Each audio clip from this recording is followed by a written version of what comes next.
Acceptez la séparation que Dieu met dans votre vie. Lorsqu'on est attaché à une personne, on demande à Dieu, si cette personne n'est pas bonne pour moi, enlève-la de ma vie. On demande à Dieu des signes pour pouvoir avoir le discernement de savoir si c'était le bon et de pouvoir s'en détacher de la bonne manière si c'est pas bon.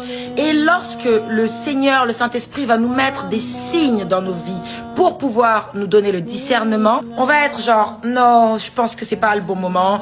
Et je vais encore prier pour te demander un signe parce que moi je suis sûre que c'est ce que je veux. Pourtant Dieu t'a montré que c'était pas la voie. Et souvent le Seigneur il a besoin de te séparer de certaines choses, de certaines personnes, de certaines situations, de certains endroits pour te faire entrer dans ta destinée. C'était l'étape nécessaire avant le prochain palier.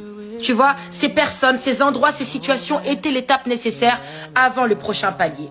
Et tu es là à t'accrocher à ça alors que Dieu te dit non, lâche ça, j'ai mieux pour toi. Ça c'était juste une préparation, ce n'est pas pour toi. Et nous on reste accrochés, on ignore les signes et on ignore tout ce qu'il y a autour parce qu'on n'a pas envie d'avoir mal. Mais de la même manière que l'or pour être purifié passe par le feu, de la même manière que les raisins pour faire du vin sont broyés, c'est de cette manière que Dieu, pour forger nos caractères, pour forger nos cœurs, pour forger notre conscience, on doit passer par certaines difficultés. On doit passer par un certain inconfort pour devenir les personnes qu'on aspire à être. Ce sont les plans que Dieu a prévus pour nous.